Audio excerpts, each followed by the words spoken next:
morning. Before we blend our voices in song, I have a few reminders. If you're visiting us for the first time today, you are especially welcome. Vonda is at the visitors table by the door, and she can help you get oriented if you have any questions. If you have little ones, our greeters can show you the way to the nursery, which is available for children ages 6 and under. Of course, children are always welcome here in the sanctuary as well. Take a moment, please, to make sure that your cell phones are silenced. Today's opening hymn is number 38 in the gray thick hymnal.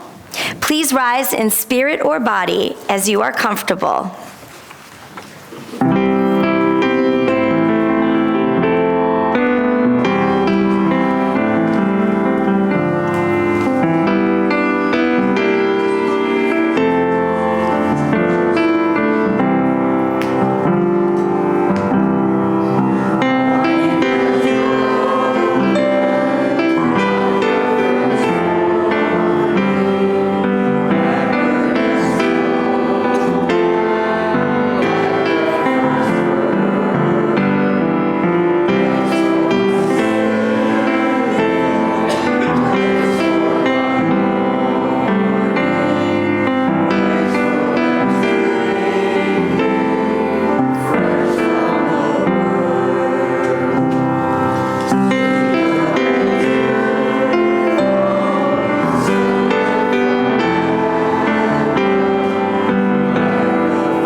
Welcome to Holston Valley Unitarian Universalist Church.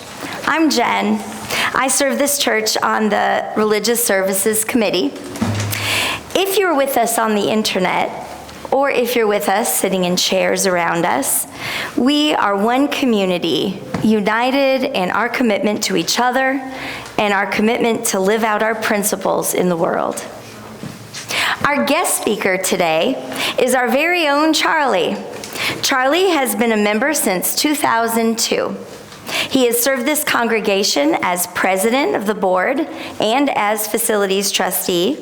He has also served on many committees and is an active member of the men's group.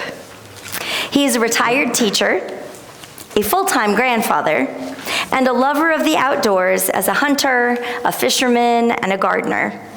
He's always been curious about the big questions in life. He has presented many sermons for us, and they're all about his reflections on life.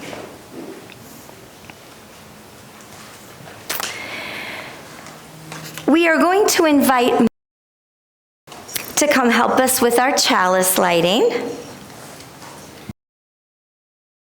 Student this year. She loves the theater, and her favorite color is purple. Our chalice lighting words this morning are from Shari Woodbury.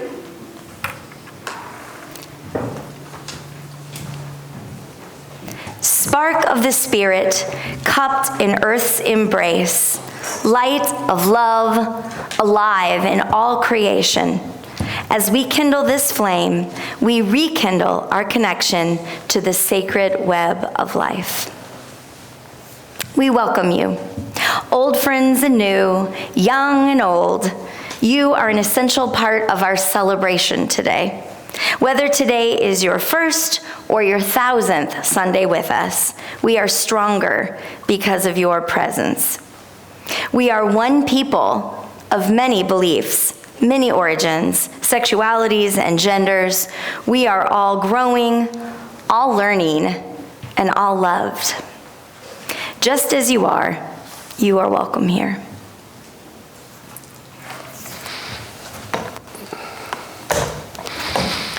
The story this morning is from a book called Our Immense World by Ed Young. He's a Pulitzer Prize science writer, and it's called The Only True Voyage. Imagine an elephant in a room. Imagine the room is spacious enough to accommodate it. Make it a school gym. Now imagine a mouse is scurried in, and a robin humps alongside of it. An owl perches on an overhead beam. A bat hangs upside down from the ceiling. A rattlesnake slithers along the floor. A spider has spun a web in the corner. A mosquito buzzes through the air. A bumblebee sits upon a potted sunflower. Finally, in the midst of this increasingly crowded hypothetical space, add a human. Let's call her Rebecca. She's sighted, curious, and thankfully fond of animals. Don't worry about how she got herself into this mess. Never mind what all these animals are doing in a gym.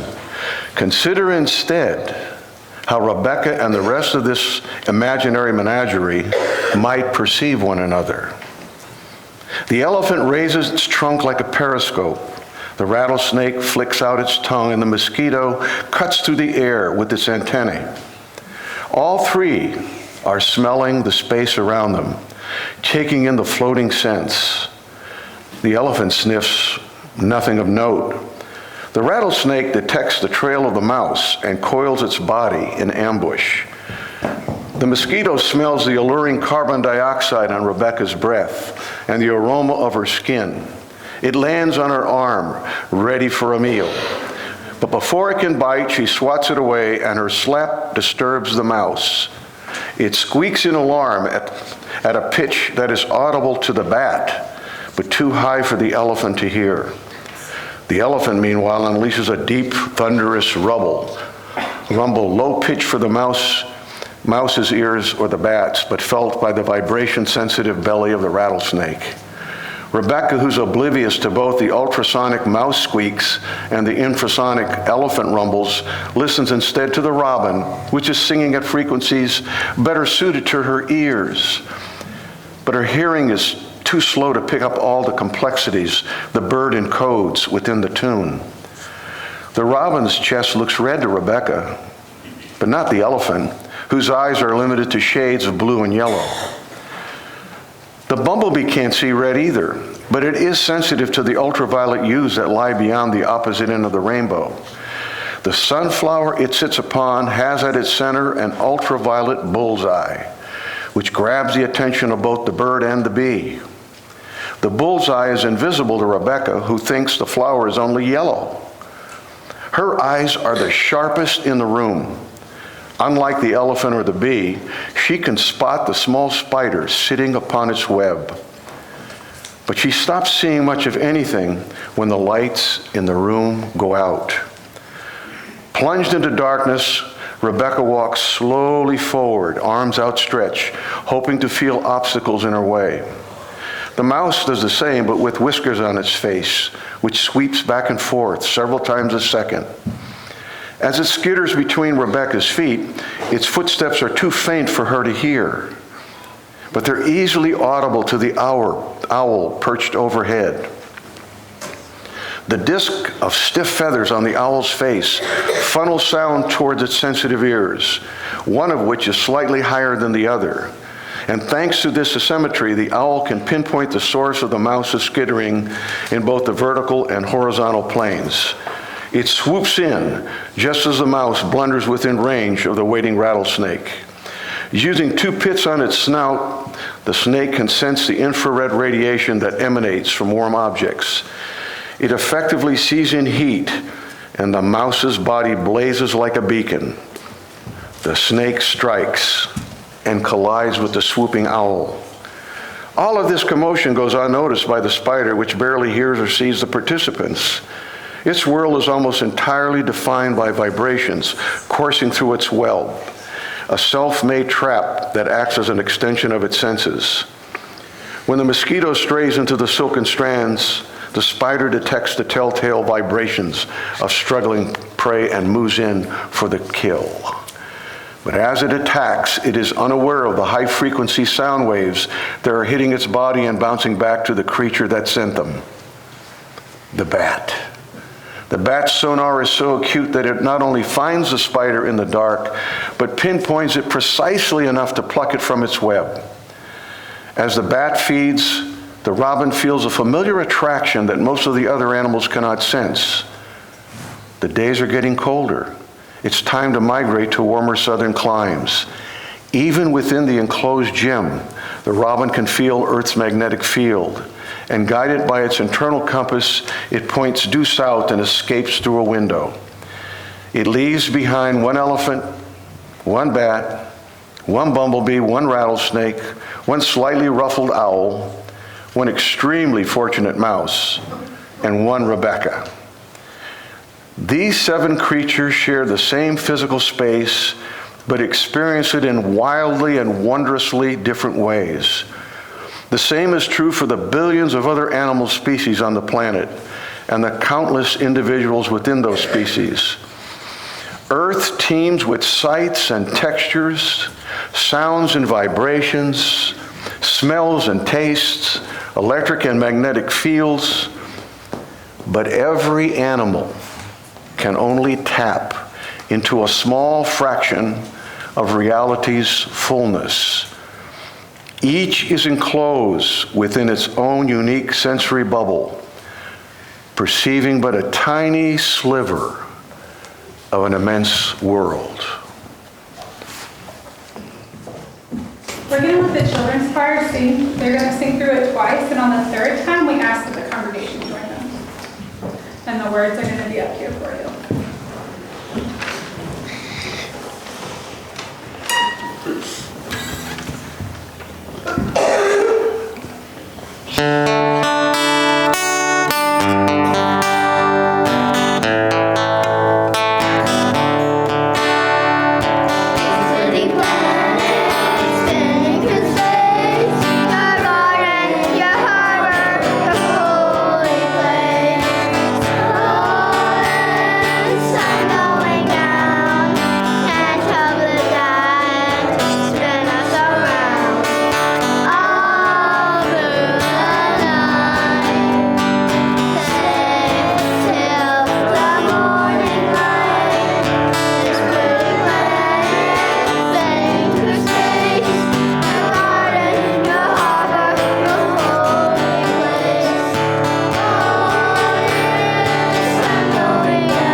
Well, that was wonderful. Thank you, children.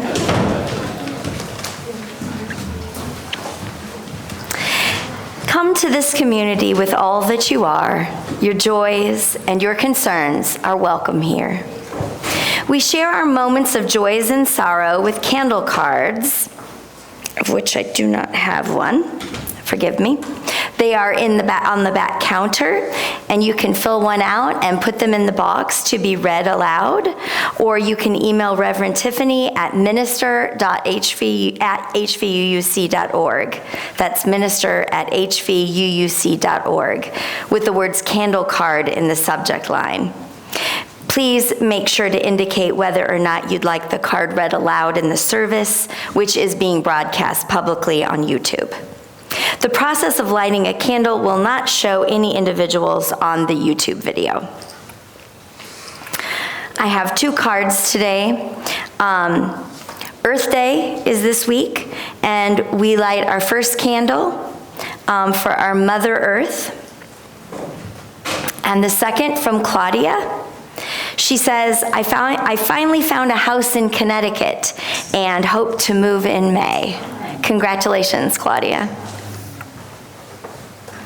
If you wish to light your own candle, oh, it's right there, sorry. If you wish to light your own candle, approach the side of the table that's closest to you, and the closer candle keepers will assist you. Please light the candles at the back of the table first, so that no one has to reach over an open flame.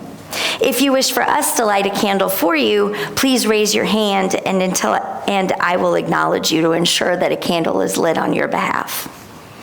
Our community is so much larger than just those of us who are in the building this morning. So we light a candle to hold space for those who are not physically present with us, but are ever in our hearts.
Light a final candle for all that remains unspoken in our hearts and minds.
Today's reading is The Peace of Wild Things by Wendell Berry.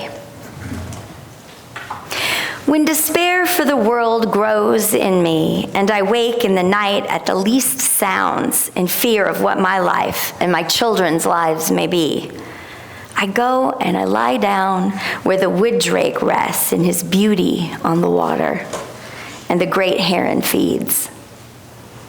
I come into the peace of wild things, who do not tax their lives with forethought of grief. I come into the presence of still water and feel above me the day-blind stars waiting with their light. For a time, I rest in the grace of the world and am free.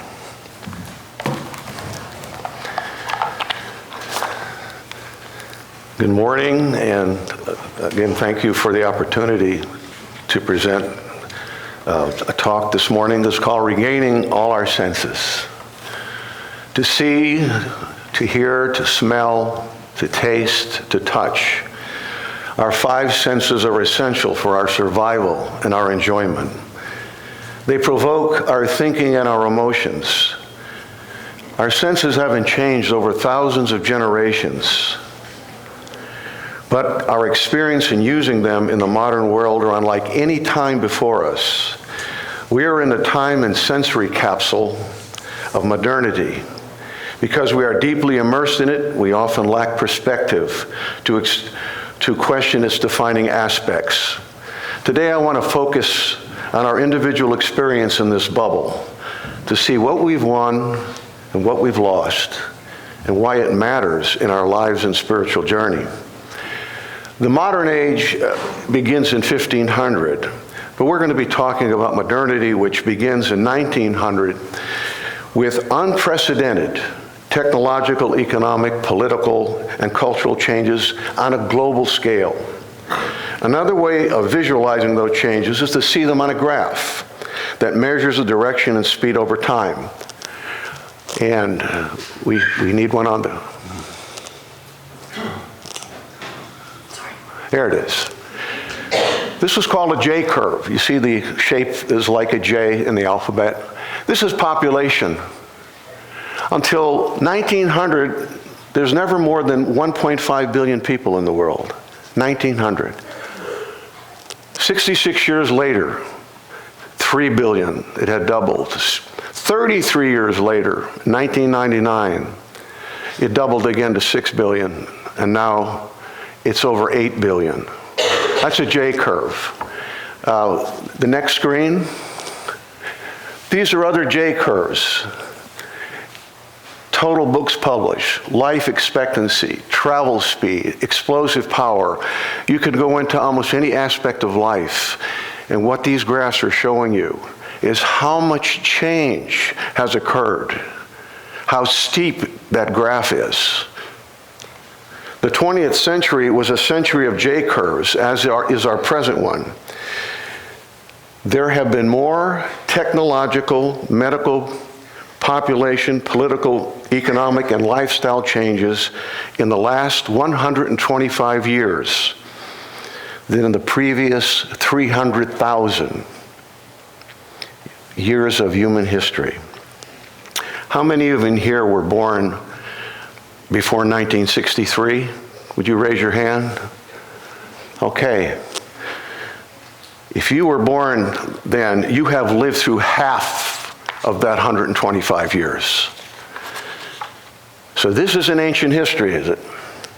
Once more, you have been the generation that crossed over from a wired analog world to a wireless digital one. So if you've had troubles like I have keeping up with a lot of this stuff, it shouldn't be a surprise. The changes on our Earthship have been so profound and vast that you could say we have gone where no human has gone before without leaving our planet. In 1900, when my grandfather came to this country, 9 out of 10 people in the world lived close to the soil and spent their time outdoors in fishing, mining, and woodcutting villages, on farmland and with herds and flocks on plains and hills. They spent the majority of their waking hours on their feet, Draft animals, water, and steam were the primary sources of power. Electricity and indoor plumbing were non-existent or rare almost everywhere on Earth. Well, let me give you a little reminder of some of the changes. Since 1900, we have discovered or developed atomic energy, antibiotics, vaccines, electricity, television, plastics, composites, nuclear power, radio waves, microwaves, microchips, X-rays, MRIs, CT scans, radar, sonar, human flight, gas, diesel, electric engines, telephones, computers, satellites, robots, rockets, gene splicing, barcodes, GPS, credit cards, the internet, and now we have AI. The list goes on and on. Now, today, almost 8 out of 10 people in the world live in cities. Imagine what my grandfather would think if he were brought here today. The plenitude and varieties of food and goods, fantastic new technologies and energies, amenities, comfort, lifestyles, medical advances. I think it would appear magical or incredible and maybe even alien. If you want to personally kind of get a sense for that feeling, I want you to imagine that when this service is over and you walk out the doors, it's 1900. How are you going to get home? And what things are you going to find in your house if suddenly all of those things on that list and more are gone? I don't think you're looking forward to that situation. See, we've gained all these things to lead longer, easier, more comfortable, secure, and expanded lives. But modernity, like all developments, it's double-edged with its own problems. On a grand scale, we have severed our ancient reciprocity with the natural world. For thousands of generations, human beings have viewed themselves as part of the wider community of nature. Their profound fundamental observations of the interconnected web of all things and the earth as a sacred entity was a wisdom that modern life has corrupted. That disconnection from the natural world not only involves our large ecological problems or environmental degradation, but how differently we individually experience life today. Interestingly, modern science supports the truths of that indigenous view of interconnectedness and interdependence. Let me give you a couple examples. Interdependence. We think of ourselves as an individual, but every one of us is a biological community with a microbiome of trillions of bacteria, fungi, and microbes essential for our lives that outnumber our human cells. And a good one about interconnectedness on the screen here. That hemoglobin that's carrying oxygen in your blood now, and that molecule of chlorophyll in a plant that is taking the sun's energy and turning carbon dioxide into oxygen and food. They are virtually identical. You see the only difference? They have magnesium at the center of it, and we have iron. So sometimes when people talk about these two terms, a bunch of hokey pokey. It's not hokey pokey. It's fact. But discoveries in science have been double-edged, eroding the Mother Earth view of things. Science views nature through a new lens that analyzes it mechanically, chemically, physically.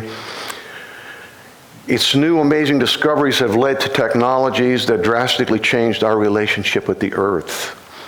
New technologies that gave us powers and tools to conquer and control nature. Nature became an economic capital resource to supply human needs and wants. Western religion, too, has done some things to erode our relationship in asserting that we are the special reason and purpose for creation, and everything out there in nature is for us. What profound changes has this new bubble brought to how we experience our lives? Some of these are shockers if you start thinking deeply about them. Number one, studies and data show we have become a new species, an indoor species. And this is in all the developed countries in the world. In America, we spend about 92% of our time inside our houses, our buildings, and our cars. We now see the outside world mostly through windows and on digital screens. The vast majority of us are estranged from experiencing nature in a more widely way or deep or often. That 4 billion year old starry night sky has been bleached by today's lights. The air we breathe indoors may be surprising to you, but it is 2 to 3 times as polluted as outside air, although I understand if you're staying inside because of the pollen problem we're having. Should we be concerned that children can identify Pokemon characters better than common plants and animals?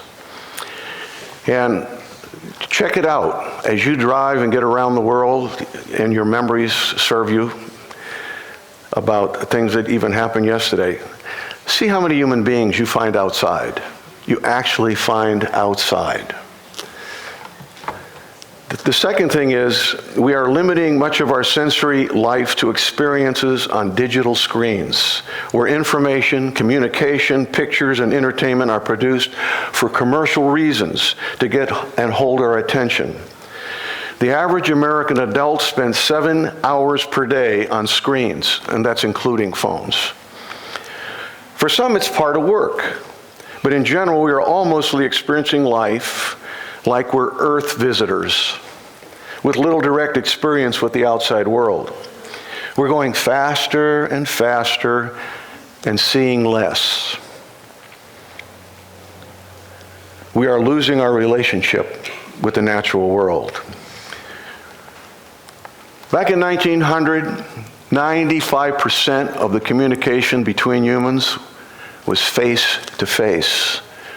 Today, it's been completely inverted. 39 minutes a day is the average where we face-to-face conversation and interaction with people. All the rest, screens and media.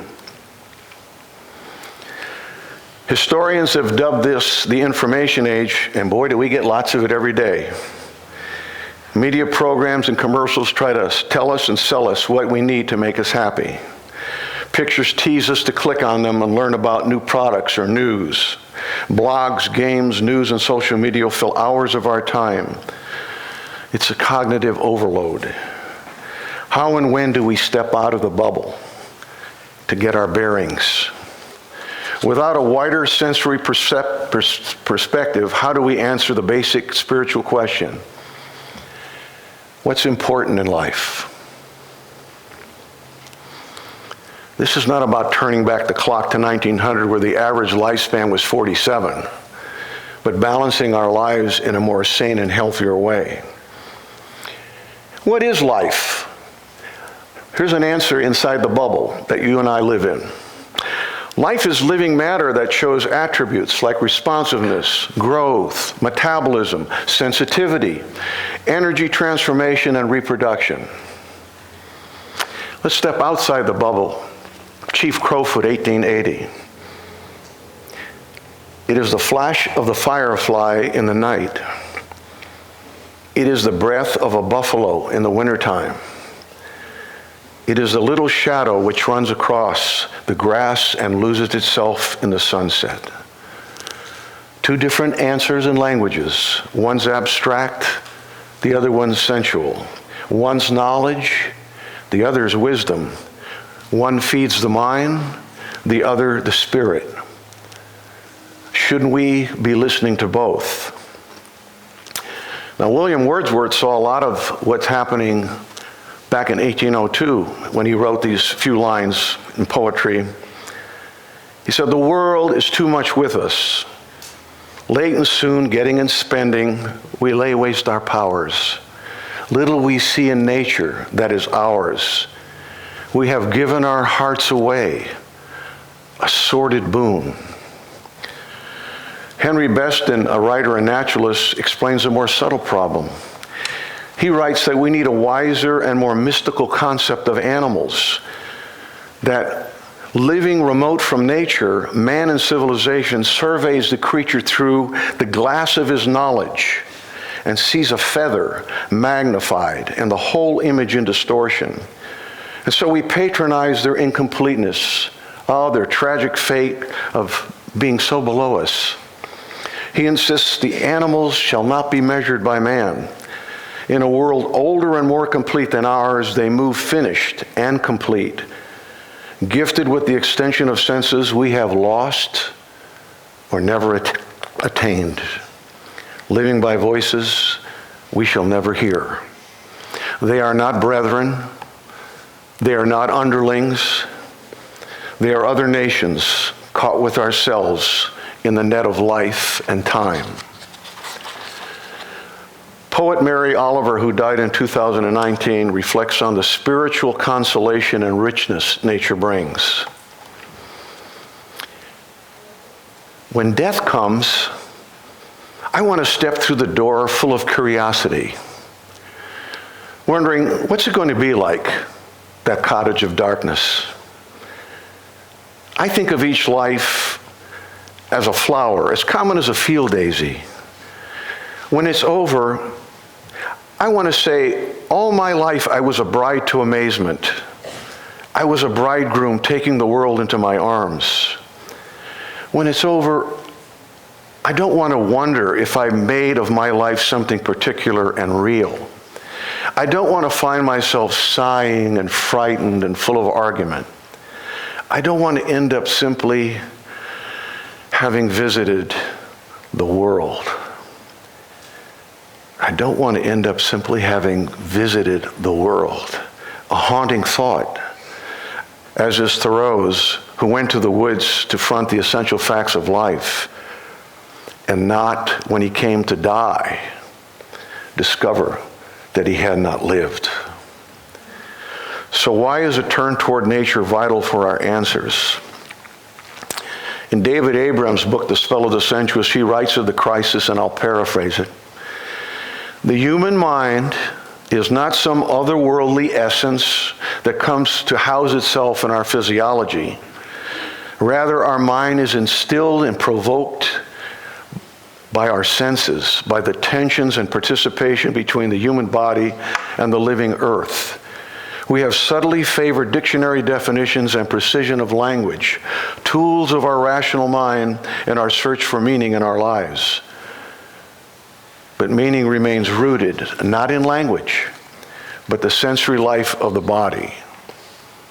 What Abrams is saying here is we're ignoring at our peril the most fundamental, universal way for humans to understand our world and our place in it. Our technology is getting in the way of that direct sensual experience.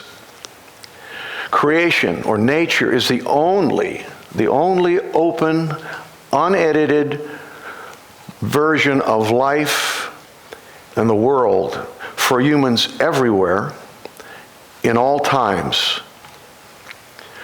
Its natural whisperings are there for us to know and experience through our senses. Religion was born from those mysteries our senses awakened. Do we put too much value in words to think our way through life or in our search for meaning and happiness? Words will not serve us well without the context of sensory experience and the wisdom that arises from it. A starry night sky, a magical spring, a fierce storm, a blazing sunset, an acorn you find that bears all the information necessary to produce another oak tree. Tidal changes, natural cycles and seasons shaped by natural's law, all are the stuff of revelation, awe, and wonder. You've had that experience at one time or another in your life. How fully they bring us to the present and the humbling appreciation and reflection. Our distractions, our lists, our worries, and to-do lists do just the opposite. Finding wisdom and our own genuine spiritual values are born-again experiences. They require our questions, openness, and toleration of the ambiguities before us. Seeing nature is different than seeing information. It's slower, but it deepens and expands our questions. It requires patience and focus and awareness. It's real. It's not vicarious.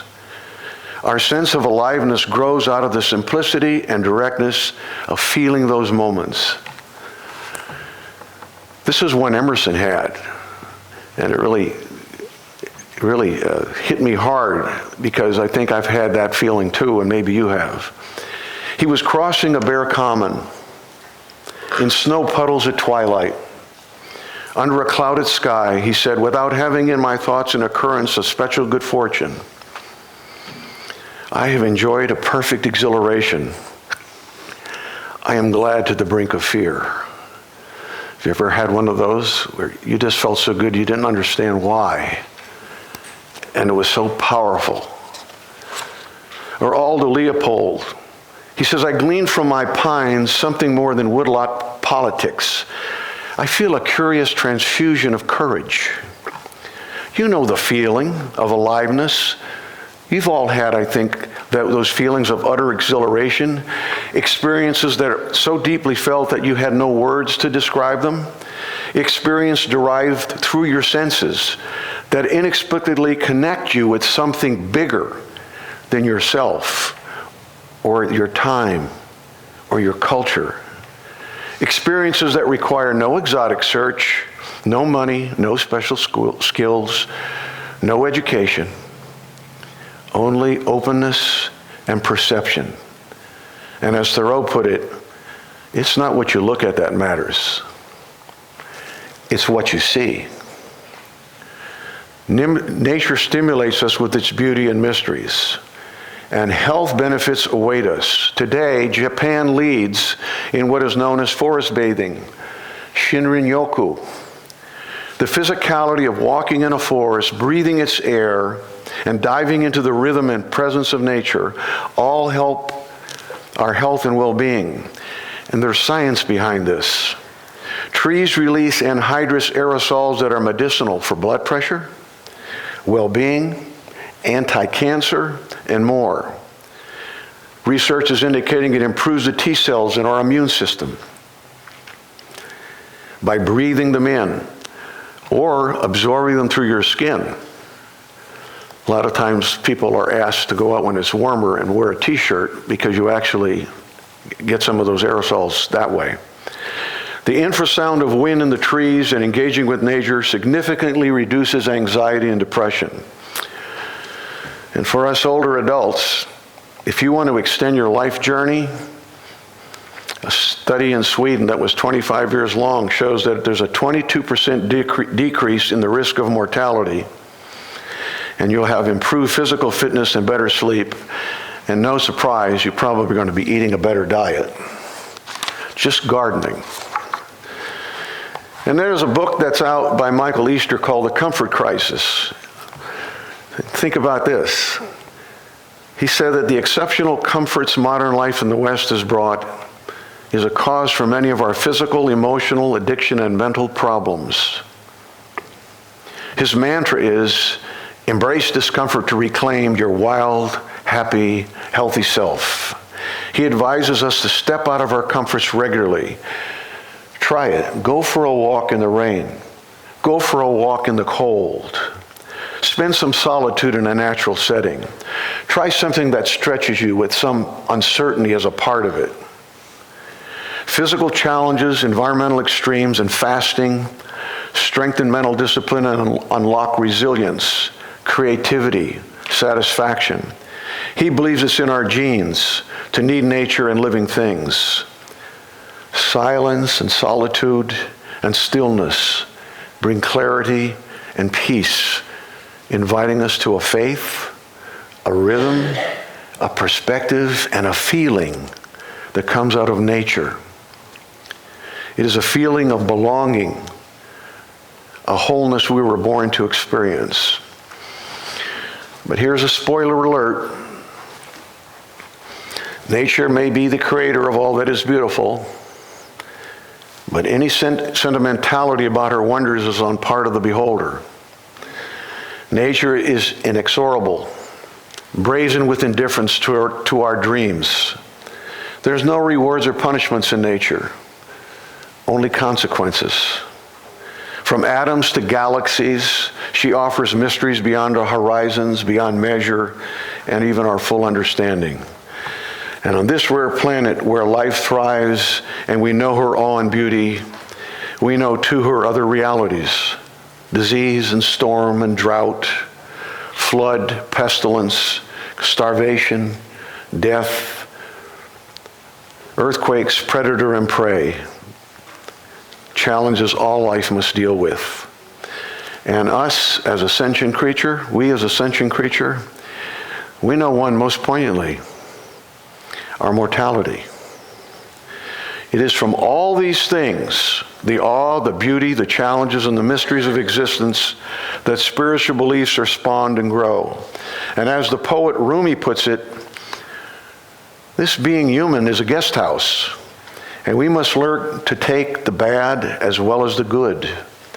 It's from all that comes our way that we find meaning.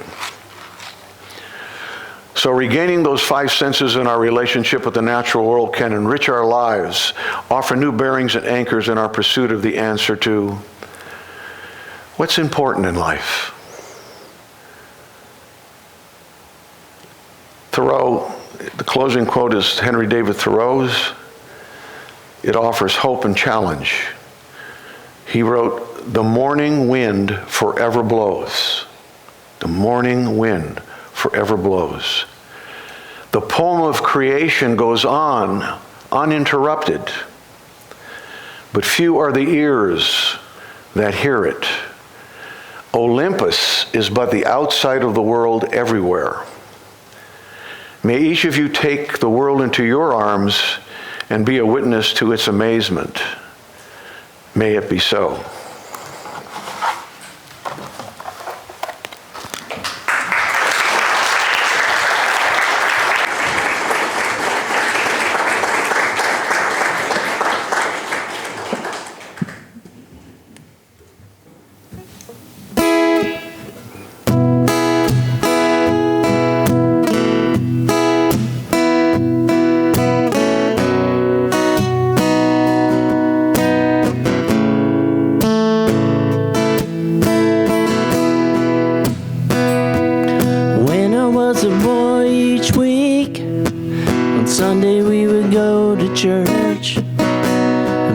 Attention to the priest, and he would read the holy word and consecrate the holy bread, and everyone would kneel and bow. Today the only difference is everything is holy now. Everything is holy now.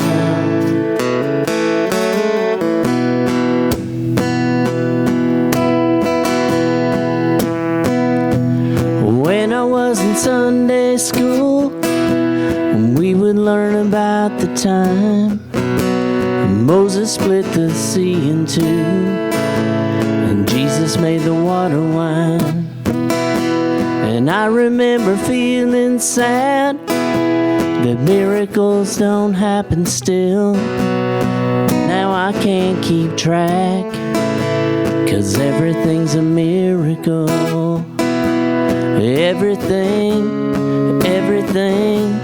Everything's a miracle.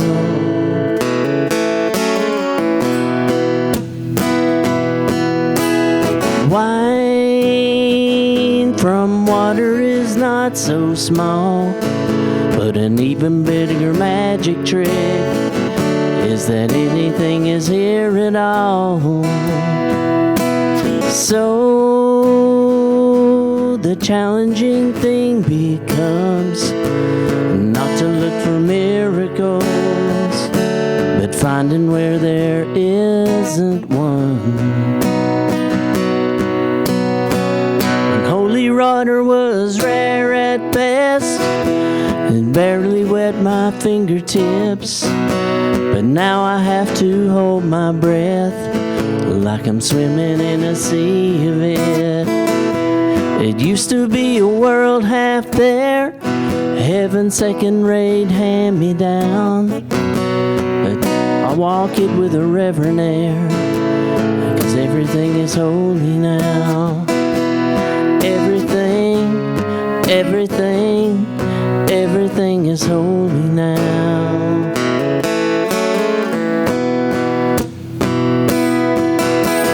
Read a questioning child's face and say it's not a testament. That'd be very hard to say.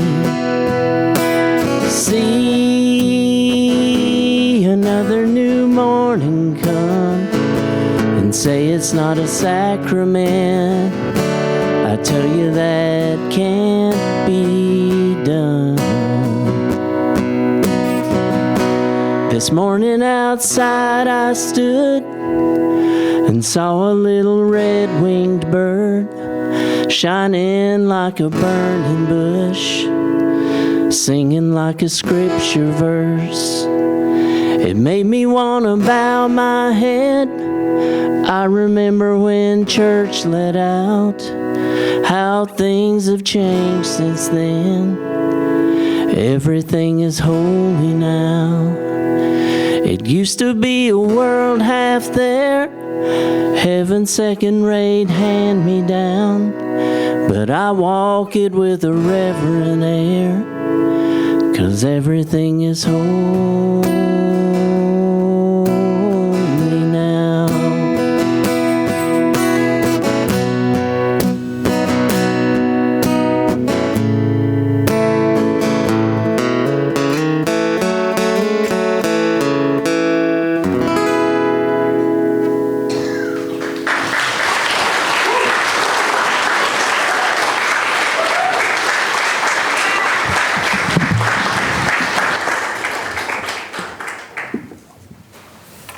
Connection by Kate Landis. This is an excerpt. You are a strand in the web of all existence, one dewdrop spangled thread reflecting the early morning sun, connected to every other living creature. Frogs, mushrooms, great blue whales, and you. You were born into a huge family of life. Sit in the grass and know that it is your sibling. Watch the crows circle and think of them as gossiping cousins. This is your world.